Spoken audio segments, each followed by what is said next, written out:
Hopefully everyone is doing well. Today's target is 10.17. Gitman Lawrence और principle of managerial finance book का नाम है 10.17 है क्वेश्चन। दो it's not a different question, मगर यहाँ दो बहुत ही इंटरेस्टिंग पार्ट्स हम सॉल्व करेंगे। एक पार्ट बी है और दूसरा पार्ट सी है। ये थोड़े डिफरेंट इसलिए हैं कि इसके अंदर आपको थोड़ा हट के ब्रेन यूजेज है। जो पार्ट ए है इट्स द ओल्ड थिंग, और यहाँ पर आप इसको ए पार्ट में जब पढ़ते हैं तो आपको IRR नज़र आ रहा है। चूँकि आप क्वेश्चन 17 कर रहे हैं तो ऑब्वियसली 10.1 से 10.17 में हमने कई दफ़ा IRR कैलकुलेट कर लिया वो ऑलरेडी। अगर आप चाहें तो पिछली वीडियोस में 10.12, 13, 14, 15 जो पुराने क्वेश्चंस हैं उनको फॉलो अप कर सकते हैं। अच्छा, बहरहाल अभी हमने जो IRR कैलकुलेट करना है उसके लिए आपको पहले से पता है कि दो चीज़ें चाहिए, एक प्रेजेंट वैल्यू और एक कैश फ्लो आउटवर्ड जो इनिशियल इन्वेस्टमेंट होती है। अगर ये दोनों इक्वल हो जाएं तो IRR निकल आता है, यानी ऐसा रेट जिस पे प्रेजेंट वैल्यू और कैश फ्लो आउटवर्ड जो इनिशियल इन्वेस्टमेंट होती है वो इक्वल हो जाए। अब IRR कैलकुलेट करने के लिए आपको दो चीज़ें चाहिए। एक आपको इनिशियल इन्वेस्टमेंट चाहिए, इट इज़ ऑलरेडी गिवन 61450। ये साथ में आप पढ़ भी लें, इसके साथ लिखा हुआ है ये इनिशियल इन्वेस्टमेंट है। ये CFO है यानी कैश फ्लो जो आउटवर्ड हुई है 61450, ये हमें पहले से हमें पता है। और दूसरी चीज़ जो आपको पता होनी चाहिए दैट इज़ प्रेजेंट वैल्यू, और उसका फार्मूला भी आपको पहले से ही पता है, CF/R bracket open 1 - 1/1 + R raised to power n। और वही फार्मूला हम चूँकि इन फार्मूलाज को बहुत दफ़ा देख चुके हुए हैं, यही फार्मूला यहाँ पर लिखा हुआ है CF/R bracket open 1 - 1/1 + R raised to power n। ये वही फार्मूला जो हम ऑलरेडी यूज़ कर रहे हैं। दूसरी चीज़ जो हमने डिस्कस की थी वो NPV आपने कैलकुलेट करना है, और NPV ऐसे कैलकुलेट करना है, इस प्रेजेंट वैल्यू का आंसर यहीं पे लिखना है, और जो कैश फ्लो आउटवर्ड है वो आपको पीछे मैंने दिखाई 61,000 है समथिंग, उसको यहाँ लिखना है। ये दोनों इक्वल हो जाएंगे तो NPV 0, और उस रेट को जिस रेट पे प्रेजेंट वैल्यू और CFO इक्वल हो जाए उस रेट को IRR बोलते हैं। इसलिए हमें CFO तो पहले से ही पता है, यानी जो कैश फ्लो आउटवर्ड है वो मैंने मार्क करके स्टार्ट में ही आपको क्वेश्चन में दिखाया, वो आपके पास ये अभी भी मार्क हुआ है 61450 है, वो आपको पहले से ही पता है। 6150 यहाँ पोस्ट कर देंगे और प्रेजेंट वैल्यू फार्मूले के ज़रिए कैलकुलेट करते हैं। अब हम फार्मूले को पढ़ने के लिए जो रिक्वायरमेंट्स है RN और CF जो आई है, CFI का मतलब होता है जो कैश फ्लो इनवर्ड हो रही हैं और कंटिन्यूस आपको मिल रही हैं, उनको चेक करते हैं। यहाँ क्वेश्चन के अंदर जो चीज़ें आपको अवेलेबल हैं ये पढ़ें आप। यहाँ पे लिखा हुआ है कैश फ्लो जो इनवर्ड हुए हैं वो 10,000 है, और चूँकि एक जैसी अमाउंट्स हैं इसलिए आपने इस फार्मूले को चूज़ किया। यहाँ पर आप वैल्यूज़ पुट कर दें, 10,000 आपकी कैश फ्लो इनवर्ड्स हैं। नीचे आपने R लिखना है, रेट आप पढ़ें वो आपके पास जो अवेलेबल है वो 15% है, वही 15% 15/100 वो आप यहाँ पुट कर दें। आगे जो है 0.15 आप यहाँ पुट कर दें, वो रेज़ हो गया था, दोबारा लिख लेते हैं। उसके बाद इधर आपने ब्रैकेट स्टार्ट करनी है, 1 लिखना है, 1 में से माइनस करना वो भी फार्मूले का, नेक्स्ट 1 भी फार्मूले का, और डिवाइड किस तरह करना है 1 + R है 0.15, तो 1 + 0.15 1.15 हो गया, ब्रैकेट क्लोज कर दें। और उसके बाद आपने ये रेज़ टू पावर लेना है, और उसके लिए सिर्फ अभी यहाँ एक्सेल पे साइन डाल देते हैं, और कितनी देर के लिए है वो भी यहाँ क्वेश्चन के अंदर गिवन है, और वो आप ये पढ़ें 10 इयर्स है, वही 10 आप यहाँ पर पोस्ट कर दें। अब इसको करने के लिए हम कैलकुलेशंस करते हैं। वाओ, ओके, ये वाली वैल्यूज़ को अब हम कैलकुलेट करेंगे, तो कैलकुलेटर पे जाते हैं। आपने याद रखना है इसको, सबसे पहले 10,000 है और 15% है, 15/100 कर देंगे, ब्रैकेट ओपन 1 - 1 फार्मूले का, और नीचे 1 + R होता है तो 1 + 0.15 1.15 हो गया। रेज़ टू पावर 10 इयर्स थे, वो 10 इयर्स आपने यहाँ पोस्ट कर दिए। अच्छा, जो अमाउंट हमारे पास आ रही है वो 50,187 है, इसको हम पोस्ट कर देते हैं। हमारे पास जो अमाउंट आ रही है वो है 50,187। अच्छा, अब आपने गौर किया होगा ये अमाउंट हमारी CF से बहुत ज़्यादा है। तो बुक में जब हमने पहले मार्क किया था वो 61,450 है, यानी कि अमाउंट बहुत ज़्यादा, और हमने जो आंसर कैलकुलेट किया है वो अमाउंट बहुत कम है जो हमारी कैलकुलेशंस हैं। ये क्वेश्चन है और हमारे पास जो अमाउंट आई है दैट अमाउंट इज़ 50,187, जबकि वो 60 की लाइन के अंदर है जो अमाउंट 61,000।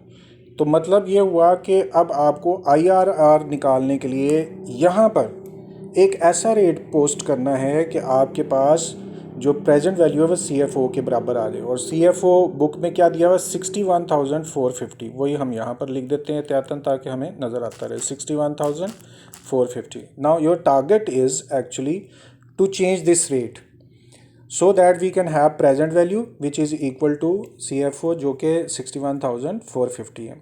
अब देखें यहाँ पर आपने एक सिंपल सा केस क्लियर करना है। आपका जो आंसर है वो कम है, आपने अमाउंट को ज़्यादा करना है, तो ज़्यादा अमाउंट करने के लिए आपको रेट कम करना पड़ेगा।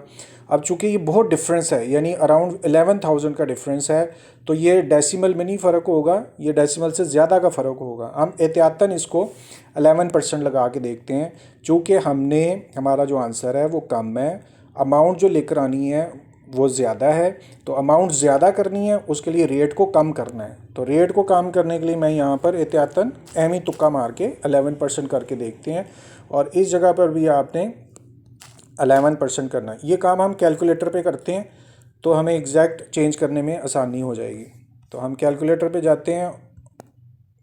ओके, ये हमने लगाया हुआ 15%, और 15% पे जो आंसर आया हुआ 50,000 है। अब हमने क्या सोचा कि चूँकि हमने 60 राउंड में अमाउंट जानी है, 11,000 आगे करना है, अमाउंट को बढ़ाना है तो रेट कम करना है, तो हम यहाँ पर रेट को कम करके 11 कर देते हैं। अच्छा, ये मैंने तुक्का क्यों मारा, क्योंकि मुझे पता था कि अमाउंट बहुत ज़्यादा है। अच्छा, अब हम देखें 51 से 58 पे आ गए 1 करने पर, तो अभी भी हमने 61 पर पहुंचने के लिए चूँकि अमाउंट और बढ़ानी है तो रेट को हमने और गिराना है, तो 11 की बजाय हम 10 कर देते हैं यहाँ पर, और चेक करेंगे क्या फ़र्क पड़ता है। ओहो, तो अब आप ये देखें 61,445 है, और जो हमारी अमाउंट है वो 61,450 है, और इधर आ रही है 61,445, तो सिर्फ 5 रुपये कम है। बहरहाल इसको एक्सेप्ट किया जा सकता है। तो इधर आपको पता चल गया कि ये जो IRR है वो 10% होना चाहिए, और 10% ही यहाँ पर लिखा हुआ है, और 10% करने के बाद जो आपके पास आंसर आ रहा है वो 61,445 है।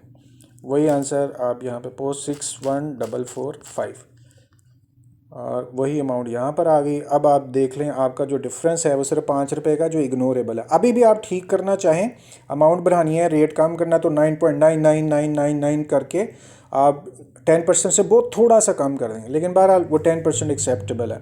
इसका मतलब ये हुआ कि 10% से आंसर आ गया, तो आपका जो IRR है वो बेसिकली आपने कैलकुलेट कर लिया, वो 10% है। उसका आंसर आप किसी जगह पे लिख लें। ये A पार्ट हमारा कंप्लीट हो गया। अच्छा, अब जो इंटरेस्टिंग बात थी, जो क्वेश्चन के स्टार्ट में मैंने आपको बोला था, A पार्ट चूँकि हम ऑलरेडी काफ़ी दफ़ा IRR कैलकुलेट कर चुके हैं, 10% आंसर भी आ गया। अब देखें आगे आपको ज़्यादा अच्छे तरीके से और डिफरेंट वे के अंदर ब्रेन यूज़ करना है। यहाँ पर वो कह रहा है कि आपकी जो कैश फ्लोज़ हैं वो भी सेम रहें, वो 10,000 की 10,000 है, लेकिन वो आपको जो पूछना चाह रहा है कि आपने ईयर्स अब चेंज करने, कितने मज़ीद साल आपको लगेंगे। चूँकि हमने जब PV निकाला वो 51 निकला, और 51 कम था, तो अब हमें ज़्यादा साल चाहिए, मगर साल हमें चाहिए कितने वो हमने देखना है, ताकि हमारे पास जो फ्लोज़ हैं वो इक्वल हो जाएं। लेकिन उसने कहा है कि जो IRR है वो 15% ही आपने रखना है, यानी कि रेट आपने 15% ही रखना है। कैलकुलेटर पे चलते हैं, और ये बहुत ही इंटरेस्टिंग सी एक गेम है, इसको हम प्ले करते हैं। अब आपने 15% भी वहीं रहने देना है, आपने कैश फ्लोज भी 10,000 देखें, वो कह रहा है कि उसको भी नहीं छेड़ना, वो 10,000 भी वहीं, 15% भी वही, लेकिन मुझे एक ईयर्स ऐसे निकाल कर दो जिनसे PV और CF इक्वल हो जाए। कैलकुलेटर पे चलते हैं। ओके जी, अब हमें ये पता है हमारे कैश फ्लोज हैं 10,000 है, उसने कहा वही रखो, और जो IRR है वो भी 0.15 रखो, ब्रैकेट ओपन 1 फार्मूले का, माइनस फार्मूले का, दोबारा 1 फार्मूले का, और अंडर में क्या लिखना है वही 1.15। अच्छा, फिर चेंज क्या करना है। अब हमने जो ईयर्स बताए थे उसने वो ईयर्स थे 10। तो 10 पे आंसर आ रहा था 50,187। अब वो कह रहा है कि अब आप ईयर्स अपनी मर्ज़ी से चेंज करें और ईयर्स चेंज करके जो हमारी CF की अमाउंट है 61,000 समथिंग वो लेकर आएँ। तो अब IRR में क्या करते थे, आप ये जहाँ कर्सर ब्लिंक हो रहा है इसका रेट चेंज कर देते थे। अब वो कह रहा है रेट नहीं चेंज करना, आपने एन को चेंज करना, यानी ईयर्स को चेंज करना। अब इसके लिए बहुत सिंपल सी चीज़ है, अमाउंट कम है तो ज़्यादा सारे साल हमें चाहिए, तो हम ऐसा करते हैं कि इसको 61,000 बनाने के लिए 12 करके देखते हैं। ये 12 किया तो बहुत थोड़ी सी अमाउंट बढ़ी। अब 14 करके देखते हैं तो फिर थोड़ी सी और अमाउंट बढ़ गई है, लेकिन हमें 61 तक जाना है।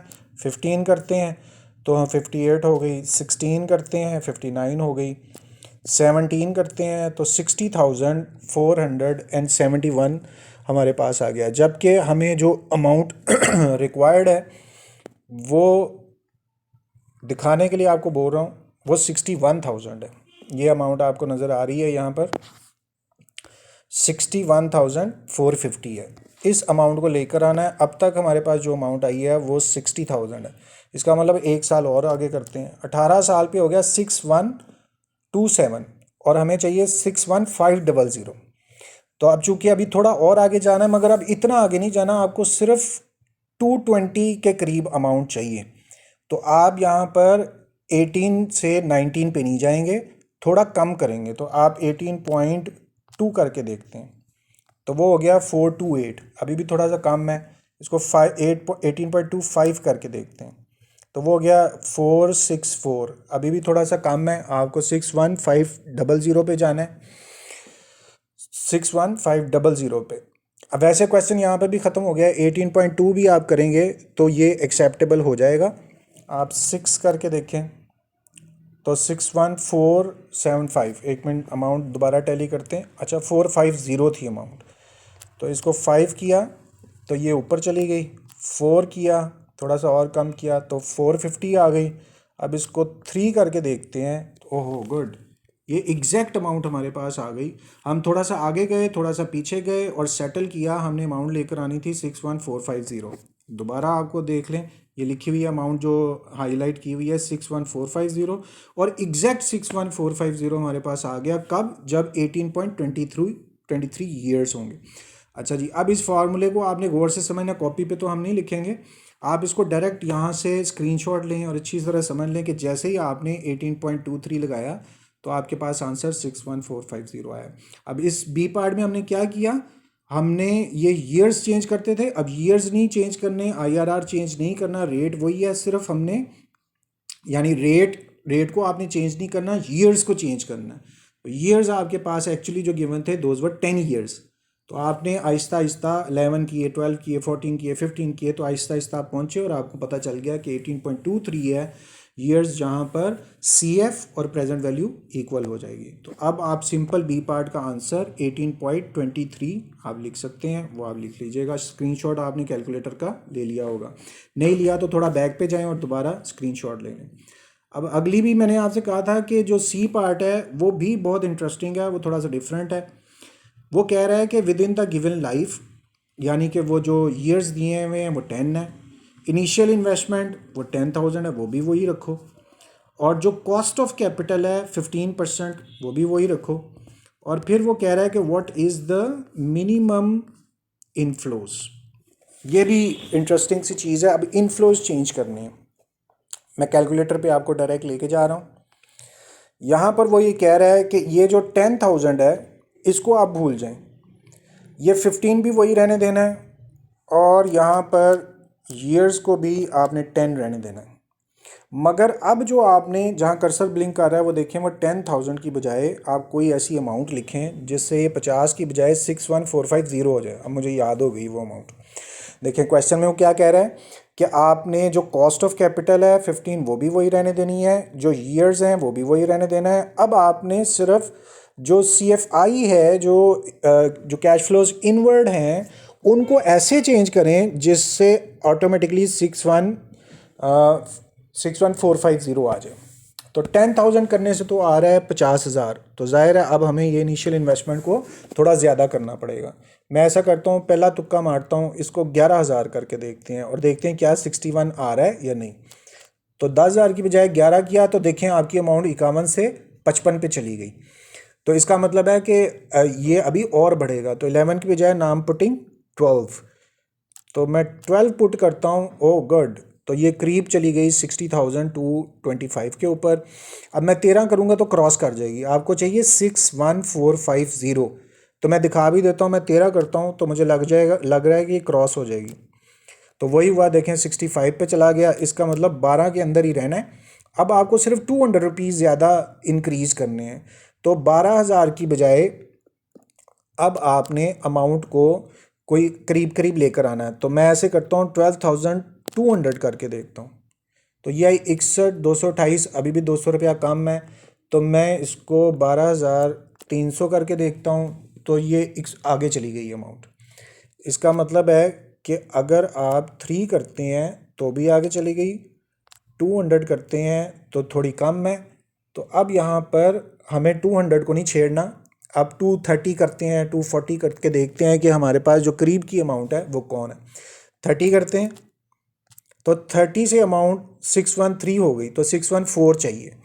आप इसको 4 पे लेके जाएं तो 61429। ओ गुड, अब सिर्फ हमारे पास 20 रुपीज़ कम है, तो 4 को छेड़ने की ज़रूरत नहीं है।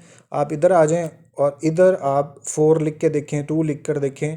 पहले ऐसा करते हैं, मैं 3 लिख कर, तो 3 लिखने से 444 हो गया, 450 चाहिए। तो अभी आपके 6 रुपये कम है। वैसे तो ये एक्सेप्टेबल हो गया, 12,243 आप लिख सकते हैं, सिर्फ 6 रुपये कम है। तो लेकिन मैं अपनी तसल्ली के लिए थोड़ा सा और बढ़ता हूँ, मैं 4 कर देता हूँ। तो आप देखें 1 रुपये का फ़र्क है, वो भी नहीं है क्योंकि आप यहाँ देखें कर्सर आपका ब्लिंक हो रहा है जहाँ पर, वो 80 है। तो अब 12,244 के ऊपर ऑलमोस्ट पूरी अमाउंट आ गई 61,450। यहाँ भी आप स्क्रीनशॉट लें और ये सी पार्ट का आंसर है जहाँ कर्सर ब्लिंक कर रहा है, 12,244 रुपये। यानी कि CFI जो है ऐसे रखें जिससे आपको जो प्रेजेंट वैल्यू है और CF जो आउटवर्ड है 61450 इक्वल हो जाए। ये देखें प्रेजेंट वैल्यू का आंसर है 61449, ये भी वही है, और 61450 जो कैश फ्लो आउटवर्ड है 20 पैसे का फ़र्क है, ये इग्नोरेबल है। तो होपफुली आप अंडरस्टैंड कर गए होंगे। आज का क्वेश्चन बहुत इंटरेस्टिंग इस सेंस के साथ था कि इसका जो बी पार्ट है वो थोड़ा सा डिफरेंट है और सी पार्ट यहाँ पे थोड़ा सा डिफरेंट है। सी पार्ट के अंदर आपको जो कैश इनफ्लोज थे आपने उनको चेंज करके भी प्रेजेंट वैल्यू को और CFO को बराबर किया, और बी पार्ट के अंदर आपने इंटरेस्टिंगली नंबर ऑफ ईयर्स को चेंज किया। यानी कि इस क्वेश्चन में जो बी पार्ट में आपने नंबर ऑफ ईयर्स बढ़ा के कम करके PV को CFO के इक्वल किया। तो आप ये क्वेश्चन को दोबारा देखें, अच्छी तरह रीडिंग करें, नीट करें, साफ़ सुथरा करें, कोई मसला हो मेरे से दोबारा डिस्कस करें। होपफुली आपने अंडरस्टैंड कर लिया। इसके बावजूद भी कोई प्रॉब्लम है तो प्लीज़ कमेंट करें, पर्सनल मैसेज करें और अपनी क्वेरी पुट आउट करें। अपना ख्याल रखिएगा। Thank you very much. अल्लाह हाफिज़।